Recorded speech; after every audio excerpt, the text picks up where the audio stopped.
mindset mastery. I'm gonna let the young king do his thing. It's gonna be completely different than how we normally do it because you already know that we normally, hey Willie, I see you in here, baby.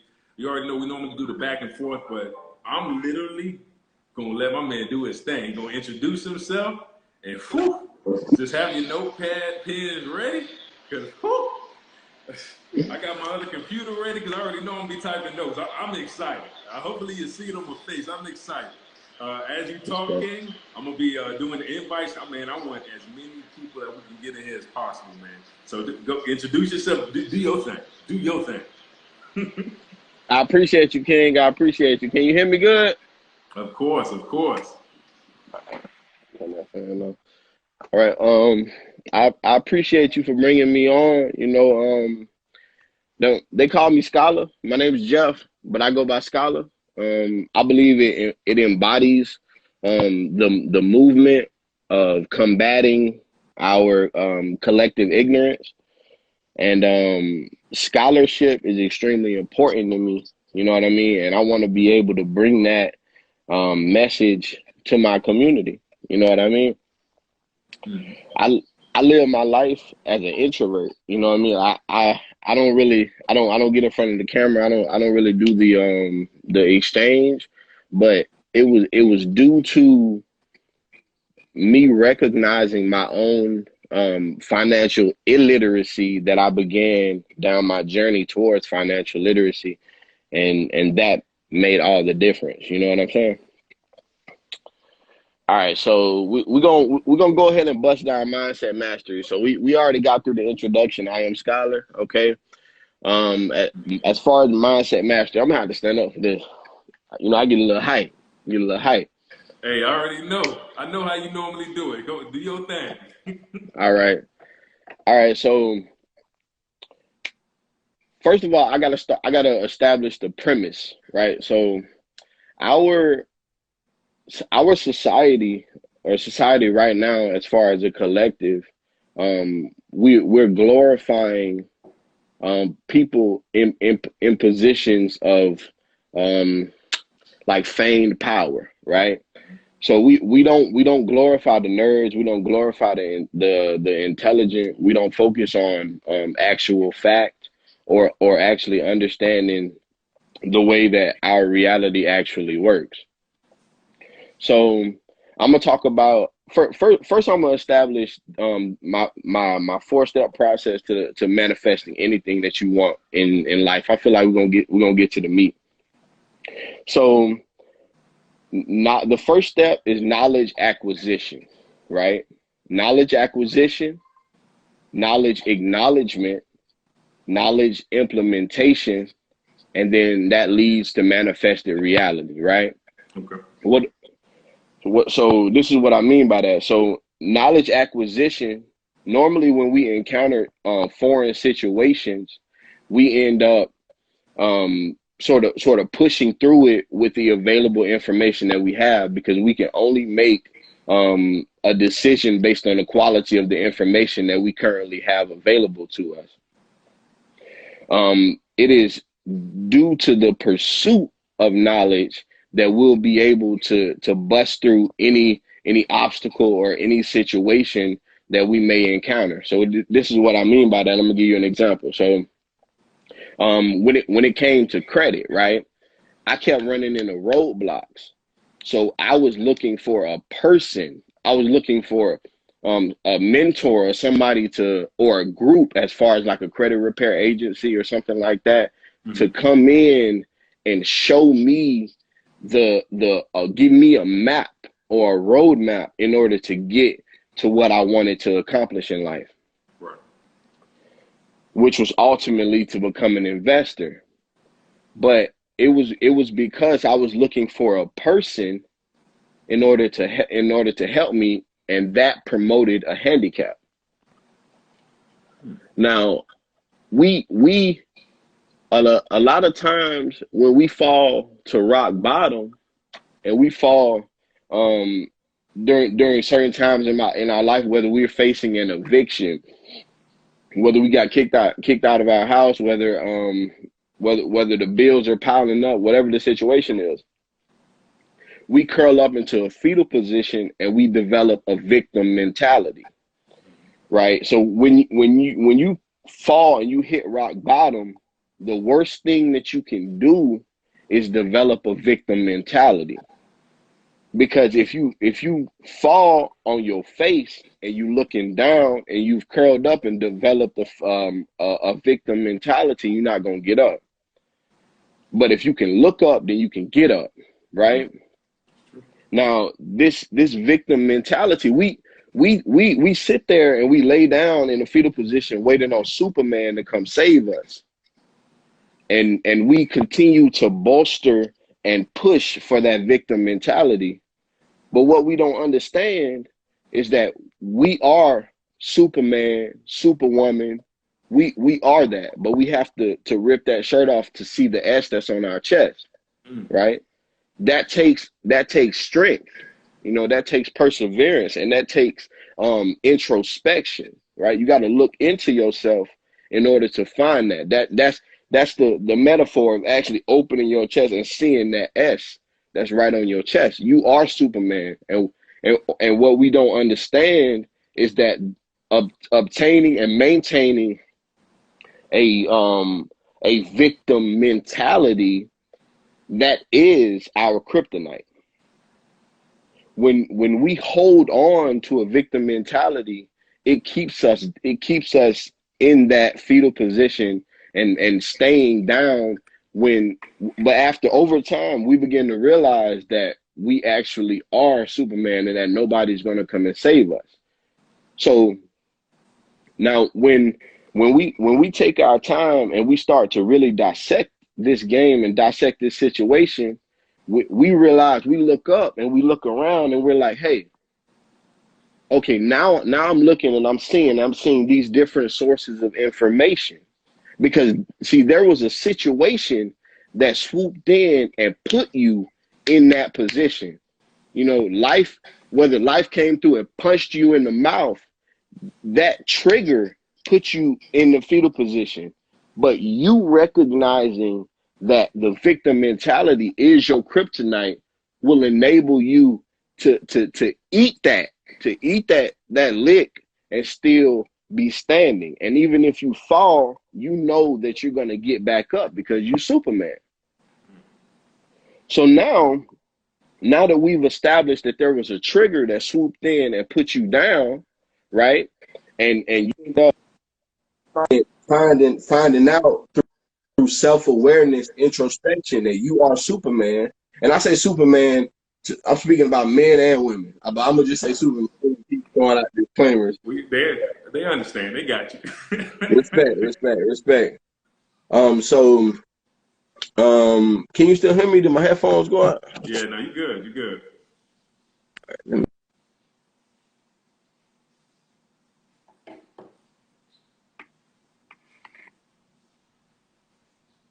You dropping with these analogies, King. Oh, now you frozen. You good. So now in this situation, we see that we are Superman. We have acknowledged that. So now we stand up and we start to search for information that will strengthen us and enable us to burst through whatever the situation is. So let's speak about the credit situation. So now I'm like, okay, I'm Superman, right? I'm Superman. Now I can start searching for information concerning credit to break down and dissect the credit game. And what I realized, because what I did was I went to a credit repair agency, and that credit repair agency provided me with education. But what I realized, through my experience, was that they do everything on your behalf. So I began thinking, I'm like, okay, so even when you send these dispute letters, you don't even put your letterhead on it. It looks as if it's coming from me. Okay, so I have a question. So everything that you're doing, I can do myself. Yes. Wait, So everything that you're doing, I can do myself, right? So what they have done was Mm. position themselves as middlemen in order to get your money, to get your currency. I don't want to say money, to get your currency. So now that because currency flows, right? So your Right. currency would have been flowing towards you conducting these activities, whether it's paying for credit, monitoring yourself in order to pull you to make sure you have 24-hour access to your report. You're using the information that you learn. So now it's all on you. You become self-critical, self-aware, and self-responsible. You're not looking for another man or woman to show you the game or to teach you this way or that in order for you to accomplish these things that you want to accomplish because you are now self-responsible and you're Superman, right? So now, in this specific example, I realize that I don't need you, that I can do it myself. So I dive in and I dissect the game. And now I understand the mechanics, right? How it works on the front end, dealing with me as a consumer, and then how it works on the back end, dealing with the lenders and the different perspectives. How do they look at me as a consumer? And how do they look at me if I'm in the investor position, right? And what are the qualifications to meet these different these different characters, right? Being a consumer and being an investor. So now you're starting to work it and figure out in your mind that you can actually fit this criteria because now it's not, dang, my credit's a 450. How am I going to get an 800? You know, because you dissected the game and you understand the mechanics. So now you can step in and traverse the game without stepping on a landmine that could destroy you. And that's why knowledge acquisition is extremely important, right? So that's the knowledge acquisition phase, right? So you've been self-critical, you understand yourself. So now we in the knowledge acquisition phase, and you done bust it down. And this is one situation concerning credit. I'm you haven't even gotten into like relationships or school or other forms of education, knowledge acquisition. So now you step into knowledge acknowledgement. And this is the hard part. And this is where we can breed, or not breed, but sort of break into an emergent mind versus an established mind, right? Mhm. So most people have an established mindset, and this established mindset, um, it by default, because they believe what they believe, by default, any new information that is presented is questioned and challenged and discriminated against, and the belief system and the what you actually believe is placed on a pedestal above this information, and you look at it and you're like, this does not agree with what I actually believe, so it can go away Right. because it is questioning my belief system. And that is the handicap of having an emergent mind. I mean, having an established mind. Because when you receive new information by default, it is in direct conflict with what you already believe. So an emergent mind is actually on the opposite side because you believe what you believe, but when you receive information, it's an even playing field. Your information is not up here, and the new information is not up here. It's on an even playing field, and you looking at it in front of your face, and you're like, okay, what? How does this new information compare and contrast with my current belief system? And also, how does are there any parts that I can keep and pull and modify what I currently believe? Or do I need to completely trash what I currently believe so I can move forward into this valuable information? We can't, with an established mindset, we can't even get to this point because we're already attaching a negative connotation to this new information that's coming in. So so now when you have an emergent mind and you're able to look at this information plainly and you're discriminating against both pieces of information, this is where the magic happens, because you have no emotional attachment to your current belief system. There's no emotional attachment to it. So since you don't have an emotional attachment to your current belief system, you can throw it away indiscriminately without feeling some sort of like some sort of pain or some sort of negative emotion attached to elevating yourself. Right. And what we have to realize is that life is a marathon, and it will continue to go on. Days will continue to pass, and where the magic really happens is when you realize how much of, I don't want to say an insignificant blip because that sounds so bad, but how small your lifetime is in comparison to human history.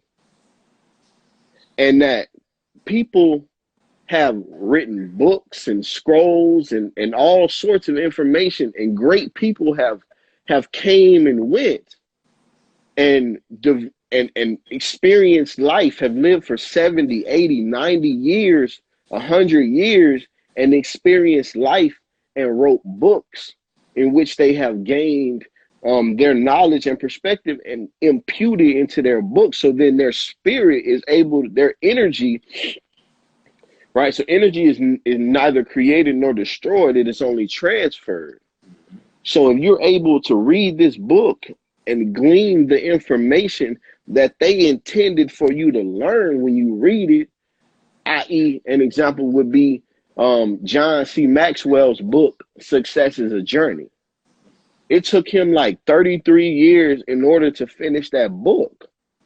But the power of it is because you don't have to live your life for 33 years walking where his feet are left in the sand in order to gain the same level of experience. You can gain that same level of experience by simply latching on to a piece of information that he imputed his energy into before he passed. And for a man to sit there and spend 33 years writing a piece of literature, and for you to push it away is ludicrous. Crazy. Most relationships don't last for 33 years. That's commitment. So we've launched from knowledge acknowledgement into knowledge implementation. So now that you have that knowledge and information, speaking to pivot back to the credit position, you can actually take that information and apply it to your life. When you understand the rules on credit, right? The 5 rules, the fact that you need to make your payments on time, keep your credit utilization low, establish your credit history as soon as possible so it can begin aging, making sure that you minimize the amount of credit inquiries that you have, and diversifying your credit profile, meaning getting loans and mortgage, like auto loans, mortgages for your home, at least 3 credit cards, whether they're secured or unsecured, but you now know the rules. You know, when I grew up, I didn't grow up knowing all of this. I grew up financially illiterate. I had to crawl through the mud in order to gain this information. So because my path, like what Robert Frost said, I went the path less traveled, and that has made all the difference. It's absolutely true because crawling through the mud made me value the information that much more instead of it being just given to me. So I appreciate growing up financially illiterate, but I've gained financial literacy, so now I can step accordingly. You recognize the left and right limits to the credit game. So now if you want a 800, it's possible. You know what's on your credit report and all your delinquencies. So now you can attack those delinquencies and square them away so that you can become that person that you want to be. Whether you're thinking in a consumer, from a consumer standpoint, or if you're thinking from an investor standpoint. If you just doing it just so you can get that dream car of yours with no money down, then cool. If you want that dream home that with no money down, then cool. If you want to shift to the investor side and go snatch up a duplex, a triplex, fourplex, or shift into commercial real estate, then you can. But you have to understand the game, the rules and regulations that come along with whatever it is that you want to get into. And that requires dissecting the game, pursuing knowledge acquisition, being indiscriminate when it comes to knowledge acknowledgement, picking out the cherry picking the best information, shifting it to knowledge implementation, and obtaining manifested reality. And, and you can take that concept and apply it to literally, excuse me, to apply it to literally any aspect of your life, whether it's your relationship, whether it's your college education, you know what I mean? Whatever it is that you choose to get involved in, whatever aspect of your life that you want to introduce this concept to, it will change your life. I promise you. It's a 4-step process. Knowledge acquisition, go get it. Go get that knowledge. Knowledge acknowledgement. Stop holding some type of emotional attachment to what you think you know. Because you've only, like I'm 27. I've only been around for 27 years. There's no way that I could understand all of human history and all the lessons and experience at 27. That's arrogant. It's arrogant and overconfident, bleeding into being pompous. So once we understand that, we can bleed into knowledge implementation and not beat yourself up if you make mistakes. If you make mistakes or you make a bad decision or something bad happens with a poor result, don't beat yourself up because life is a marathon and you can always run it back. You can always run it back and beat at the game. And so when you it's the person. See, this is the thing right here. When it's not, I'm gonna go out and learn everything, and I'm going to obtain this knowledge and learn everything, and I'm just gonna know everything in the world. It's I know that I'll never know everything in the world, but one thing I do know is that the value is not in the acquisition of the knowledge. The value is in the pursuit of knowledge forever, indefinitely, in perpetuity, until I take my last breath, forever. Yes. And that's pretty much the 4-step process to manifest anything that you want to do in your life. For sure. I think that's a good place for them to start. So, but it sounds like the most important thing is you gotta want to go get that knowledge, huh?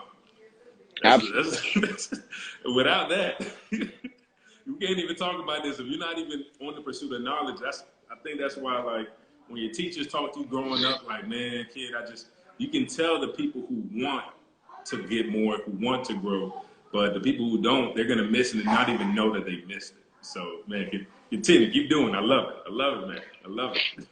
So to pivot off of what you said, when you that's another thing, right? So there's this gap that separates the knowledgeable from the ignorant.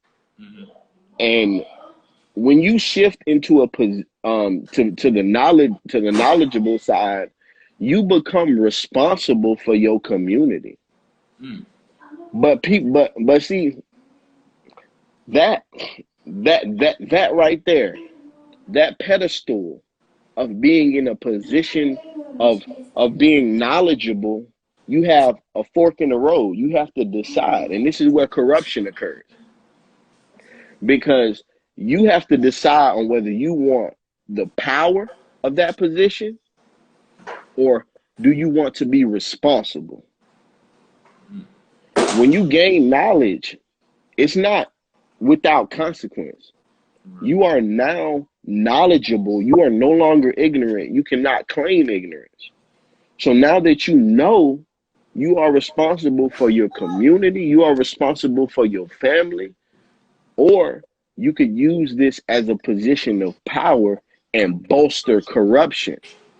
So now this is where the people are selling $1,000, $4,000 courses, and they are under delivering on value and overpricing the product. They're doing on some 49.51, right? Or some more like 30.70. It's a bunch of fluff. Mm-hmm. And because they're in a position of power, being knowledgeable, when they look at the people that are underneath them, instead of like the concept of you climbing the stairs and then telling your people that they got to climb the stairs too, instead of sending the elevator down. And that's what they do when they shift into positions of power, and they make it harder for people, because somebody will spend their savings on a $3,000, $4,000 course that they think is going to change their life, because they have not pursued knowledge.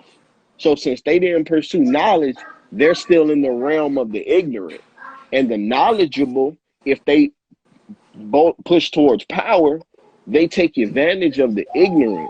So they could drop salt in front of you and tell you that it's sugar, and you won't know the difference because you have not exposed yourself to the difference between salt and sugar. So they're telling you that this is what it is, and you're buying it and you taste it, and because they told you that that's what it was, you believe them, and you take that information and feel satisfied. But the others who are knowledgeable on the other end and have shifted into the realm of being responsible, they can look at that person and determine that they are a charlatan, and they are trying to simply take advantage of the ignorant, as opposed to over delivering on value and under pricing the product. So it's that situation that sets fire to my spirit, because I shifted into a knowledgeable position, into the realm of responsibility, and power wasn't even an option or even a consideration for me, because I have high moral standards. Mm-hmm.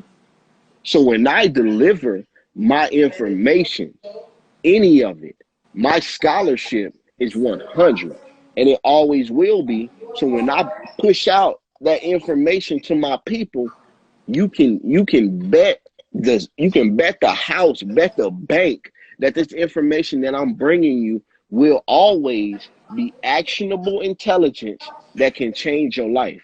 And I'm not like this is where it get crazy, right?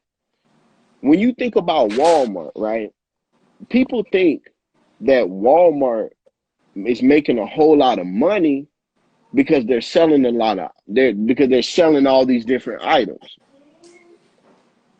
Knowledge is power. Knowledge is potential power. Applied knowledge is kinetic power. You can absorb all the knowledge you want, and never apply it. That knowledge is not power. That knowledge is potential power. When you take that knowledge and you apply it and you manifest something in the reality, that's due to kinetic power, kinetic knowledge that's actually moving. You feel me, family? Yep. So when you think about Walmart makes about a 5% profit margin off of each product. But because they sell so much value, they make a lot of cash. If you make 5% profit off of $100 billion, then you made $5 billion. But see, we want all the money right now up front because we are a microwave society. We want instant gratification. But for the person who has shifted into a position of knowledge and then shifted into the realm of responsibility, as long as we are making profit, our business will continue to grow and expand. But I don't have to hit somebody over the head and make 400, 500, 600% worth of profit in order to win. Because if it costs me $50 to make a product, what's the point in me selling it for $1,000 when I know I'm trying to deliver it to my community? So if it costs me $50 to make a product and I sell it for $60, I'm making $10 off of each product. So that gives me an incentive as a inventor or a creator to sell a lot, to increase my value, not decrease my quality and raise my price. Don't decrease your quality and raise your price. Lower your price, raise your quality, but make sure that your profit margin is there so you can win and continue to provide that value to your community as a creator. That's not hard to understand, but that's something that these people do not do. And I'm getting chills right now because I feel so passionate about this stuff. And people will come in, and I'm speaking from a position of experience because I bought these courses. And they have spent thousands on courses that they have put fluff and low quality information and knowledge in that you can find anywhere just so they can sell a product and line their pockets and not change their community or impact their community or their people. You don't see yourself in your community. You think that you better than your community. So since you think you better than your community, of course, you're going to wax them. You're going to do your best to wax them and take advantage of them. And the definition of that type of person is a charlatan. That is a charlatan. And those people need to be green lit and red taped and kicked out and no longer, because they would not be in the position that they are in if our community was knowledgeable. Because if we get into the ring, this is an example. If we get into the ring and we have a blindfold on and our hands tied behind our back, empty suits, straight up, and our hands are tied behind our back, earplugs are in our eyes, nose plugs are in our ears, and somebody walked us to the ring and put us in there, and our competitor comes in and beats us black and blue, bloody.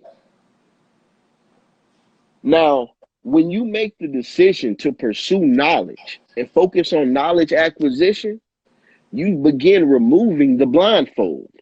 You break those chains that were tied behind your back. You remove the earplugs. You remove the nose plugs. You can now see him, and you looking across the ring, and who you're up against now is your own ignorance.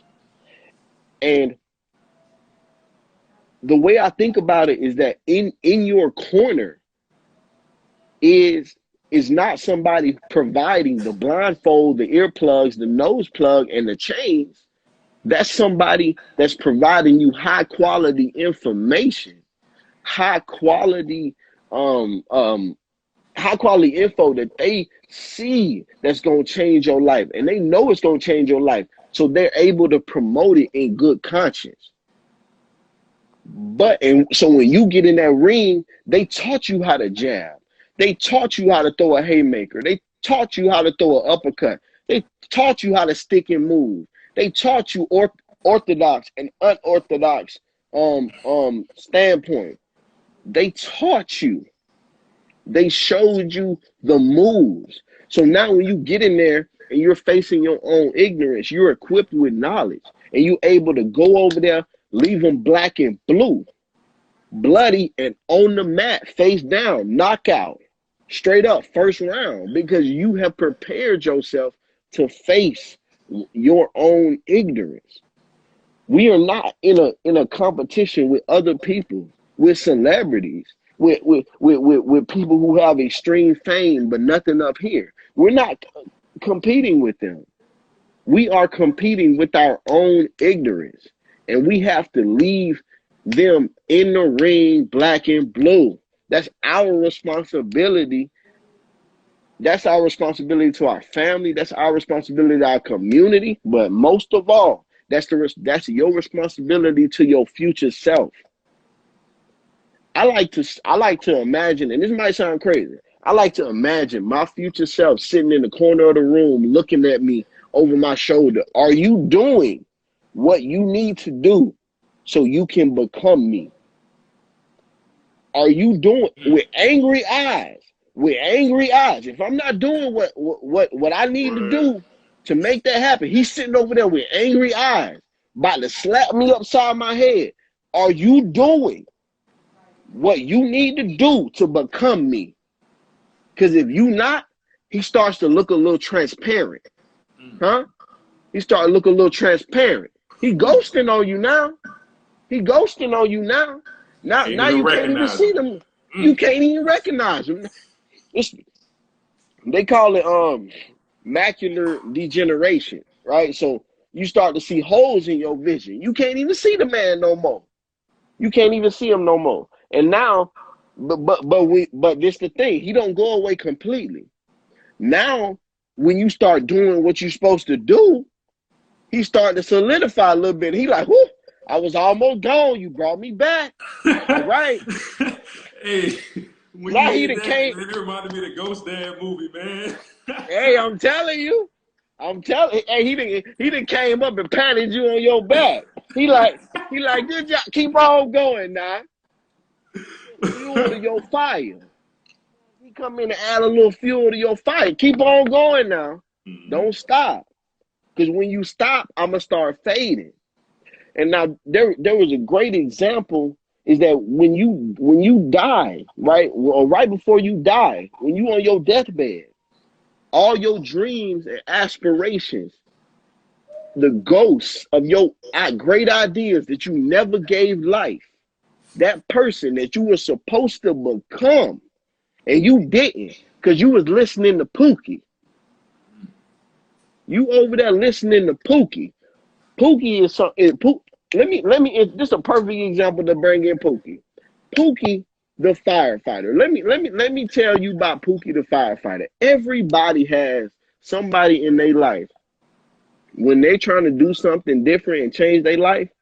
They got somebody who come in who assumes the role of Pookie, the firefighter. Now, what do I mean by that? When you light your own, when you sitting there, yeah, that shit funny, ain't it? When you sit there and you working, you got that flint, you working that thing, and then that thing start catching fire and you fanning it. You starting to get your idea, you fanning it, and it start to turn into a fire. You got certain people in your network, and if there aren't any, you need to be alone. You got certain people in your network that'll step in and throw some wood on that fire, bring you some brush to start fanning it for you. When your hands get tired, they fanning it for you. But Pookie gonna go to the creek. He gonna walk 3 miles out, helping you fan it with a bucket, dump it in the water, and carry it 3 miles back and dump it on your fire that you worked so hard for. Pookie the firefighter. That's what they do. And see, you cannot listen to Pookie. Pookie is underqualified. Pookie got a 330, 400 credit score trying to tell you how to get an 800. Somebody come get Pookie, man. Somebody come get Pookie. Come on now, Pookie. Pookie over here don't have not one investment property, has never managed a property in their life. You got your first duplex, and Pookie stepping in trying to tell you how you need to manage your property. Better example, you in the kitchen cooking spaghetti, Pookie set fire to boiling water trying to tell you how to cook spaghetti. No. I refuse. You can't listen to Pookie. Pookie gonna put you in a position, the same position that they in. Pookie gonna make you drown. Pookie ain't never swam in nothing greater than 3 feet and 2 inches and trying to tell you need to fix your backstroke. All right? That technique, though. That technique. Make sure you move the arms. Make sure you, this is how you float. Pookie over there about to drown, and this is how you float. Whatever, Pookie, you better go put on some floaties and go on about your business. You might need to go sit in the kiddie pool. We in the 8 feet. It's sharks over here, man. It's sharks over here. You're going to get ate up. Mm-hmm. Yeah, Pookie think they know everything, but we got to, so now we've established who Pookie is. So when you venturing down your path, whatever idea or dream or goal or ambition that you have that you want to manifest into reality, I guarantee you, Pookie is going to make an appearance. If you're not trying to improve your life and change things, Pookie ain't got nothing to say. Pookie ain't got nothing positive to say. Nothing to try to tell you need to lift yourself up.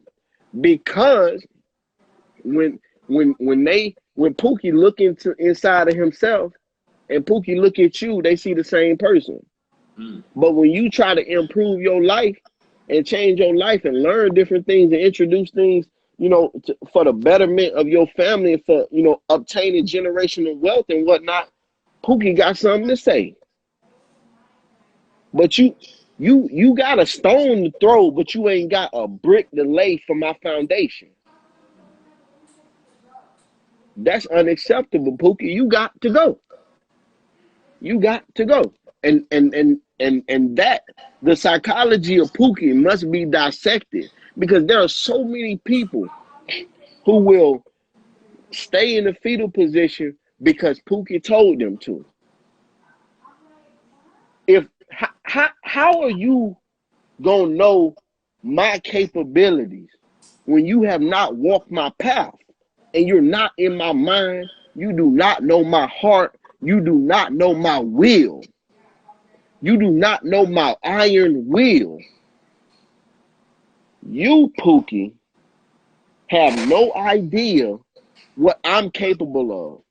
How can somebody outside of yourself tell you what you are capable of? That is an impossibility. Nobody, not even me, that's preaching positivity can tell you what you can and what you cannot do. If you tell me the type of man that I am, if you tell me that you want to fly, then I'm gonna tell you you can do it. And there's somebody right now, an inventor who came up with these like gravity things, and he literally flying over the water with a machine. It's like jet engines on his arms. We got a quick question. Hold on. All right. Wait, no, this is a statement. There's always that one person that you always have to bail out that has all the advice. You can direct my path if you never left the front porch. All right, continue. My bad. Do your thing. Period. You cannot direct my path if you ain't never. Hey, make a left down that street, and after 2 stop signs, you're gonna see a red mailbox, and then bust a right. No, Pookie. You just stay on the porch. You ain't never jumped off the porch. You don't know what's going on. You don't even know what color the stop sign is, Pookie. So go on about your business, Pookie. Go on about your business. So there was somebody that created things called jet engines, and they use them, and he flies over the water, right? And I guarantee you that when he said, I'm gonna put jet engines on my arms, fly, I guarantee you that Pookie came in and told him that he could not. How in the world are you gonna put jet engines on your arms and fly with it? Pookie gonna come in and tell you that you can't do it, because to him it's a technical, a theoretical, a physical impossibility. But he don't have your mind. He didn't have his mind. He didn't listen to anything that anybody had to say. He put jet engines on his arms and he flew across the water, a mile forward and a mile back. And Pookie was sitting there like this. I can't believe he did it. Yeah, no. But if you would have listened to Pookie, you would have never flew. You would have never flew. You were blessed, exactly. You were blessed with that vision. If me and you seeing the same thing, then that means I'm not seeing nothing. Nope. Everybody wasn't made the same. Not everybody was. There is a 1 in 400 trillion chance of you being born during this time. A 1 in 400 trillion chance. There is no way that anybody can match your makeup outside of being an identical twin. And even then, they have differences. So if we look at the biology, then we can see, obviously, that nobody can tell me what I can and what I can't do, because you don't know my capabilities, you don't know my ambition, you don't know my dreams, and you don't know my will. So because you don't got the recipe, I'm going to go in there and throw some sazon on that thing. And you can't move your wrist like this. That's okay. You can't move your wrist like this. That's all right. I got it. Don't worry about it. I don't expect you to come in here and move your wrist like this. I can hit him with the left hand. You can't hit him with the left hand. Right? I can hit him with both. I got it running in 2 different directions like a tornado. You can't do this. So because your hands broke, don't mean I'm not gonna go in there and whip it. Period. But that's Pookie though, man. We done beat Pookie down, man. Pookie got to go. Man, King, you already know I want you to keep going. I already told you what, guys. You already know. Y'all know we're doing a part 2 to this, right? Oh, for sure. Unfortunately, I got to cut it short just because I have some engagements to go to. But we're doing a part 2. So hopefully this was a great message, man. Before we cut off, any questions for it? Any questions? You hear the family tell them we got to go. Any questions, guys? Talk to us. Woo. Any question I'm whatsoever, so y'all can excited, ask man. me We definitely got to anything. do a part 2, man. I'm long-winded, man. I be talking, man. I be talking. Okay, come say bye to everybody. Come say bye to everybody. Bye. King, we're doing the part 2. Everybody stay tuned in. I don't think there's much questions because how thorough of a job that you did. Respect. Like how thorough of the analogies, everything was so on point. So guys, we will be doing a part 2. Stay tuned in so we send that message out. Man, I love you guys. King, keep spreading that message. Make sure you follow his page. If I'm not, I think I tagged it. If I didn't, make sure you follow his page. Y'all seen the post on my page. Make sure you follow his page. Get all this information, guys. I love you guys. Till next time, man. Till next time. Peace, love, and passion, family. Peace, love, and passion.